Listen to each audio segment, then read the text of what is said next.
As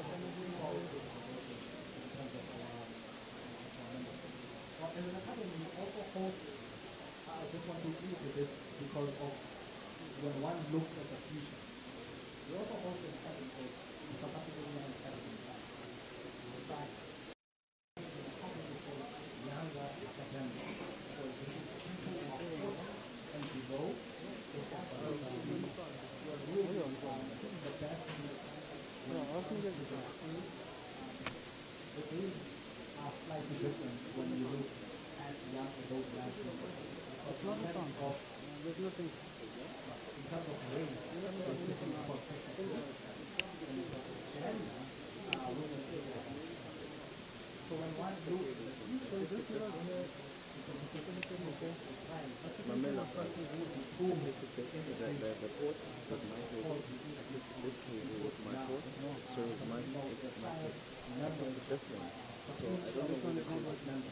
we're looking from here to there.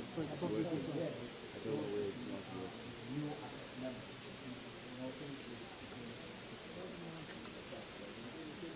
So what do we do as an academy?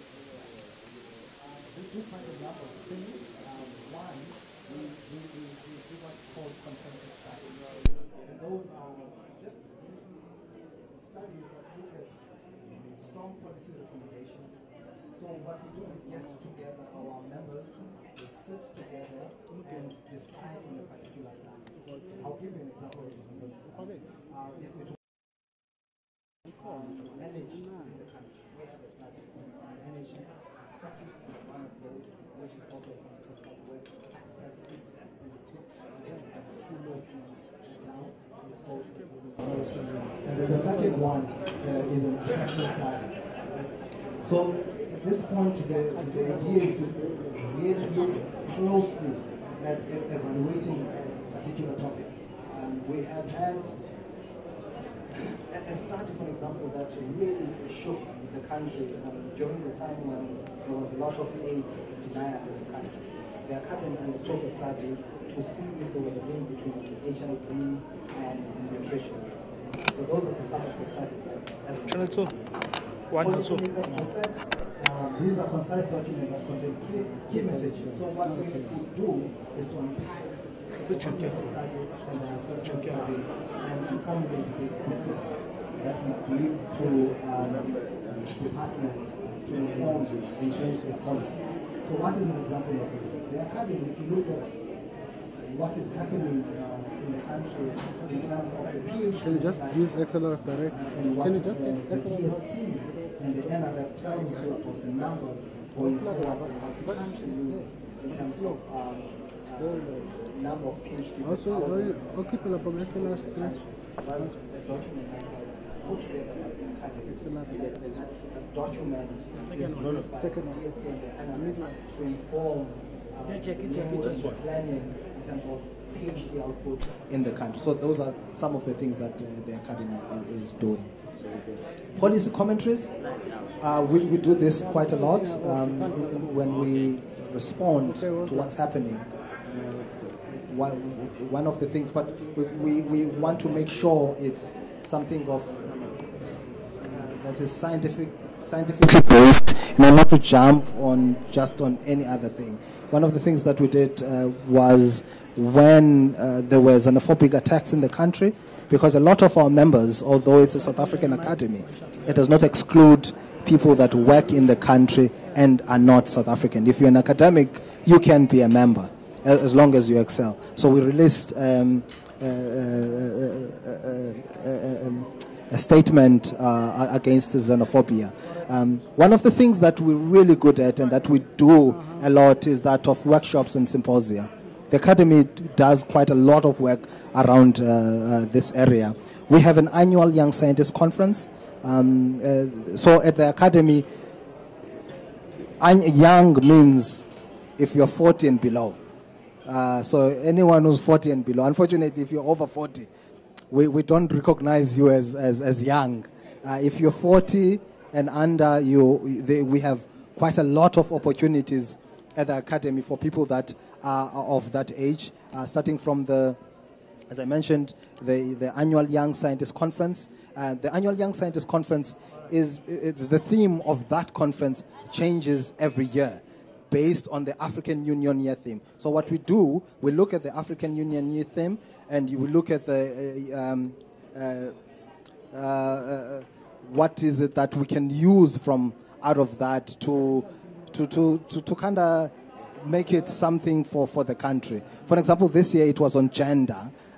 So we had a conference on gender and science advice. And gender is quite important at the academy. In fact, at the academy, we would not have been happy to see an all-male panel.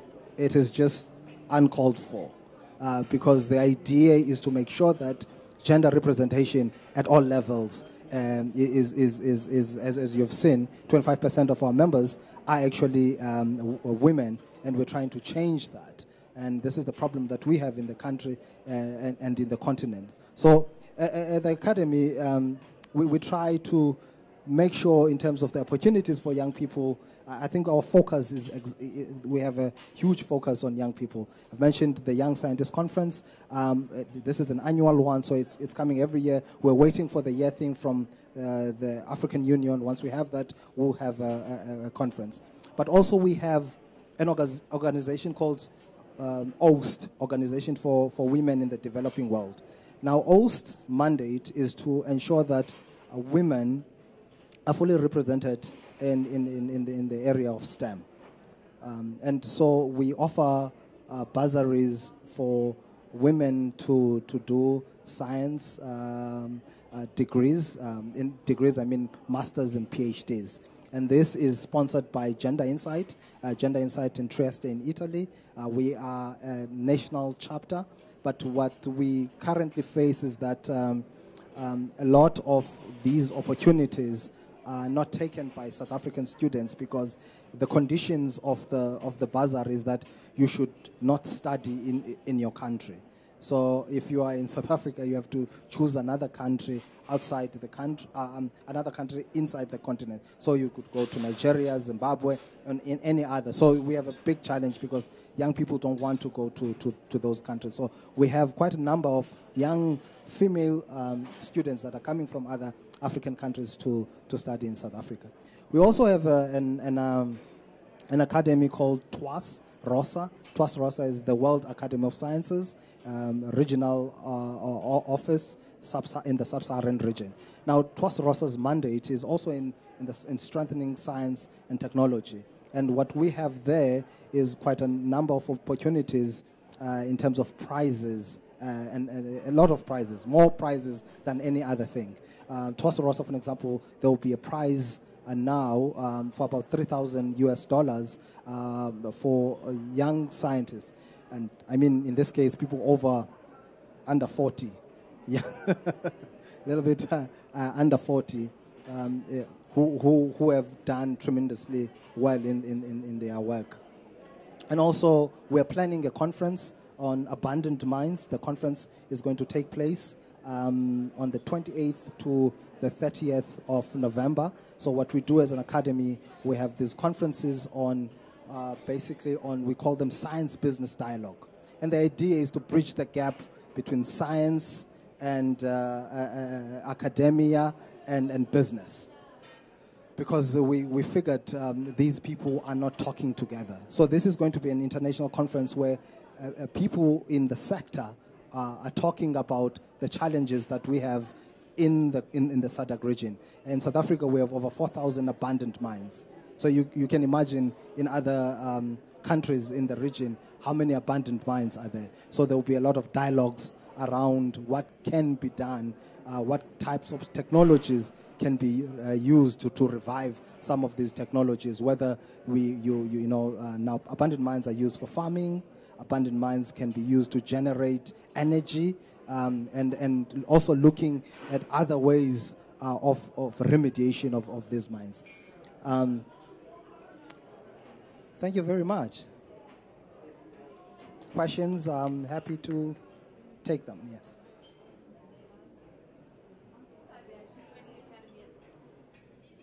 I'm from the Aviation Training Academy at ATNS, And I just want to find out from you, is your research available to external parties, or is it only available to members? And then the second question is, do you take on suggestions from non-members as well in terms of your research areas? Thank you very much. So we have what we call standing committees at ASAF. So standing committees on different things. It could be on STEM, standing committees on health. Now, I've had the pleasure of actually discussing what you're asking me with Percy. I think he's your liaison person.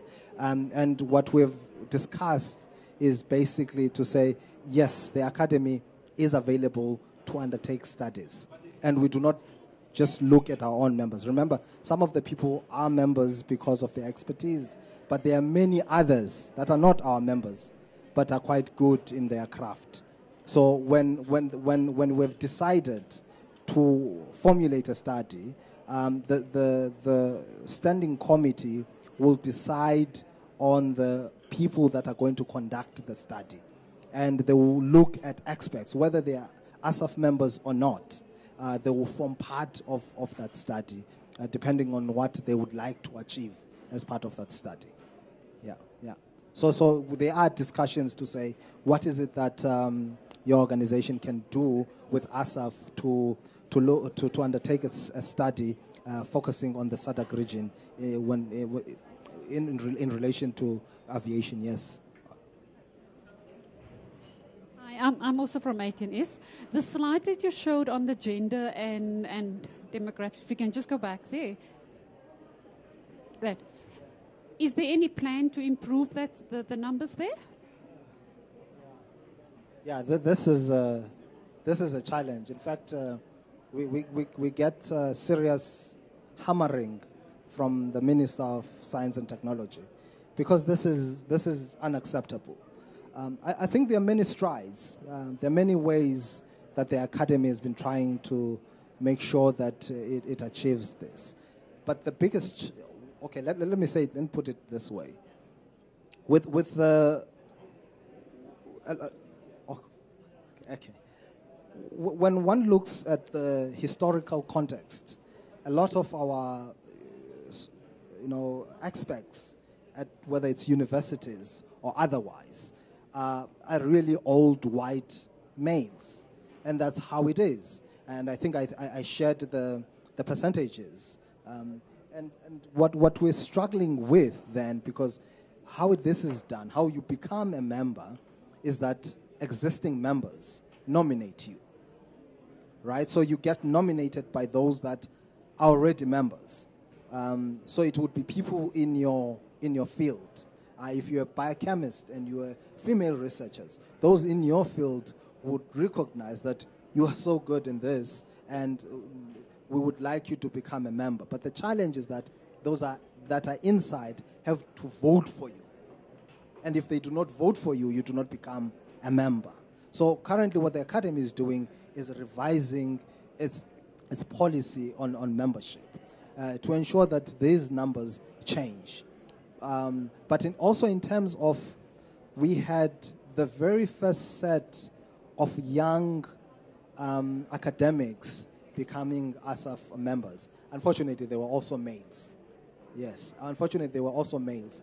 But in terms of the age gap, we're starting to also see, because the young people now are quite aggressive in their research and they're doing very well. So these guys were in their early 40s and they became ASAF members. So we think, especially when one looks at SciAS, the young academy that I mentioned, when we look at the changes, because there we see a slight shift in terms of women's representation sitting at about 52%.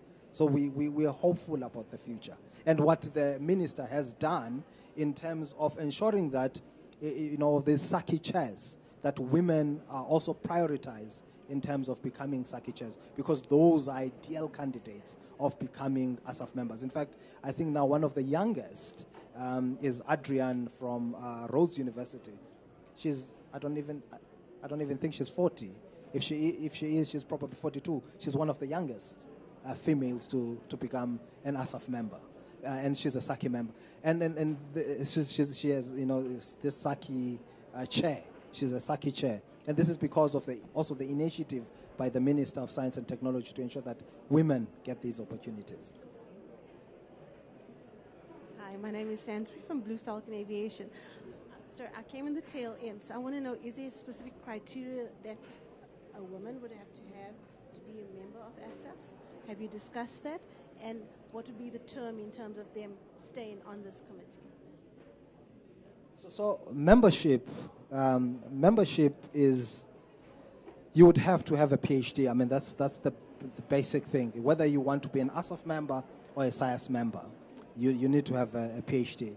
What you do not need to have a PhD for is to become a member for OST, for the organization for women. It's also a very good organization. I see people are not convinced. It's also...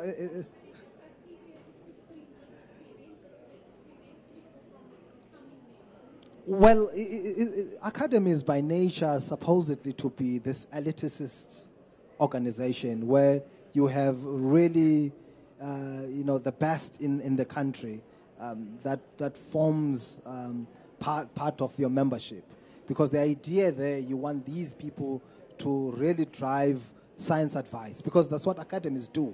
You drive science advice. You advise government. You produce documents. And you're not saying this is for policy. You're saying this is a document that we are informing you. You take it if you want. If you don't want it, it will come back and bite you.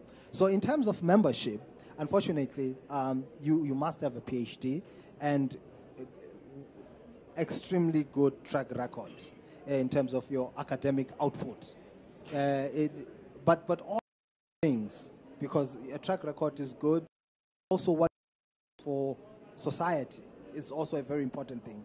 But over and above, the challenge is that you need to be nominated by a member. We are hopeful. We are hopeful.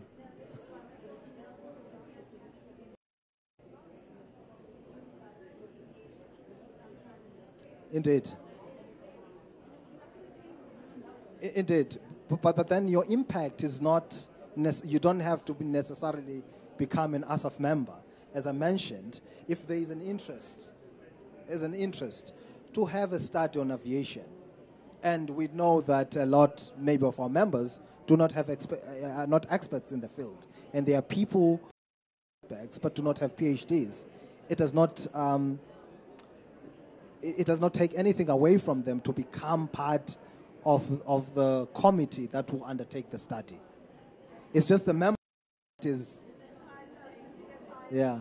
In fact, on the fracking study, we had experts. Some of them, they didn't have PhDs, but they were really good and had a track record in terms of the work that they've done in fracking. So they were part of the committee that undertook the study. Oh, just one or two questions. If I may ask, why should you be nominated?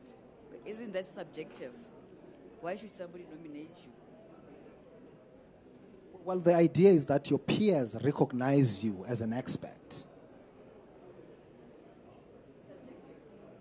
Well, it's not subjective. It's based on your track record. Your peers are saying, we know that you are good at this, and we want you to be part of this movement. Well, your track record would talk for itself. But then when it comes to SciAS, the younger academy, it's slightly different because you get nominated by your supervisor or your peers, but you still need to have a PhD, unfortunately.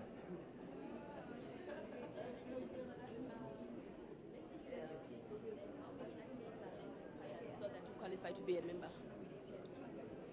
Let's say you have a PhD. How many articles should you have published so that you qualify to be a member? And then you're saying about track record. Is that based on what the NRF is giving or DST is giving? Because when you're doing a PhD, you have, if you get funded by NRF, then you have to update your profile. How many publications do you have conference attendance and such things? Do you get that information from them? Okay, as far as publications, and it also depends on the year you applied, because especially when it comes to SIAS, because you would be eligible for SIAS, for example. Just looking at you, I mean, you look like you're younger than 40. You would. It depends on the number of people that have applied on that particular year. I mean, I don't want to say 10 publications, because they take only 10 people a year, SIAS, that become SIAS members. So it might happen that you have got 10 publications, and someone else comes and with much more publications and patents, and also has a proven track record in terms of working, outreaches, because that's very important. Service to society. The presentations are now finished. Lunch will be served. Okay, thank you. Okay, thank you for the questions. We can engage thereafter. Yes. The deck out the door, left, down space.